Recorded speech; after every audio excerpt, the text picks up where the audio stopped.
Hello everyone, welcome to my channel. ఈరోజు ఈ వీడియోలో ఈ sleeve design cutting and stitching ఏ విధంగా చేయాలనేది చూద్దాం. ముందుగా మనం నార్మల్గా షార్ట్ హ్యాండ్ అయితే కట్ చేసుకోవాలి. లాంగ్ హ్యాండ్లో కావాలన్నా మనం ఈ డిజైన్ పెట్టుకోవచ్చు. హ్యాండ్ కట్ చేసుకున్న తర్వాత కిందన 1/2 ఇంచ్ గ్యాప్ తోటి వీడియోలో చూపిస్తున్నట్టుగా ఒక లైన్ అయితే డ్రా చేసుకోవాలి. లైన్ డ్రా చేసుకున్న తర్వాత చిన్నగా ఒక కర్వ్ లాగా డ్రా చేసుకోవాలి. ఆ తర్వాత డైమండ్ షేప్లో అయితే హాఫ్ డైమండ్ షేప్లో అయితే మనం డ్రా చేసుకోవాలి.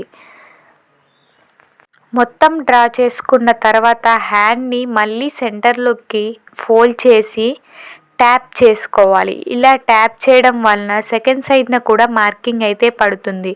ఆ మార్కింగ్ పడ్డ తర్వాత దాని మీద మళ్ళీ మనం డ్రా చేసుకోవాలి. డిజైన్ మొత్తం డ్రా చేసుకున్న తర్వాత మనం మెయిన్ ఫ్యాబ్రిక్ తీసుకోవాలి. అది కూడా ముందుగానే మనం హ్యాండ్ షేప్ని కట్ చేసుకొని ఉంచుకోవాలి. మెయిన్ ఫ్యాబ్రిక్ మీద మనం డ్రా చేసుకున్న లైనింగ్ ఫ్యాబ్రిక్ అయితే పెట్టుకొని ఏ విధంగా అయితే డ్రా చేసామో అదే విధంగా మొత్తం ఒక స్టిచ్ వేసుకోవాలి. ఇలాంటి స్లీవ్ డిజైన్స్ మన ఛానల్లో ఎన్నో ఉన్నాయి, కావాలంటే ఒకసారి వెళ్ళి చెక్ చేయండి. అలాగే మన ఛానల్ని ఫస్ట్ టైం ఎవరైనా చూస్తున్నట్టయితే సబ్స్క్రైబ్ చేసుకోండి. మొత్తం స్టిచ్ చేసుకున్న తర్వాత మనకు మధ్యలో ఉన్న ఎక్స్ట్రా ఫ్యాబ్రిక్ని అయితే కట్ చేసుకోవాలి.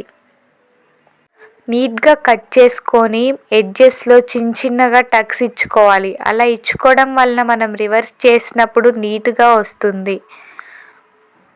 ఈ స్లీవ్ డిజైన్ మీకు ఎలా అనిపించింది అనేది ఖచ్చితంగా కామెంట్ చేయండి.